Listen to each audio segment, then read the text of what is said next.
তোমরা যারা নতুন আসো, বিগিনার আসো, তাদের উদ্দেশ্যে একটা কথাই বলবো, তোমরা ফার্স্ট অফ অলেই বড় গ্রুপ দেখো এবং বড় বড় অ্যামাউন্টের ট্রেডগুলো দেখো, দেখে লোভে পরে এই ট্রেডিং প্ল্যাটফর্মে আসো, আইসে পরে প্রথম অবস্থাতেই বড় লস করো, ওইটা হারায় যাও।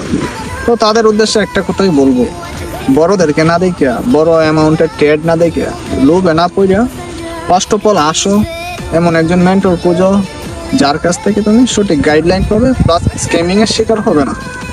সো এমন মেন্টর কিভাবে খুঁজবো তোমরা? যারা দেখবা নতুন মেন্টর আছে তাদেরকে সাজেস্ট করো, আমি বলবো না আমাকে সাজেস্ট করো। তো যারা বড়দের কাছে যায় তাদের কাছে সুযোগ পায় না, সময় পায় না, এবং তাদের হাতে টাকা দিলে পরে তাদের সাথে কথাই বলতে পারে না। তো যারা নতুন বিগিনার আছো তাদের উদ্দেশ্যে একটা কথাই বলবো, ফার্স্ট অফ অল একজন ভালো মেন্টর খুঁজো, তাহলে তুমি অনেক রকমের লস এবং ক্ষতির হাত থেকে বেঁচে যাবে। তো আল্লাহ হাফেজ।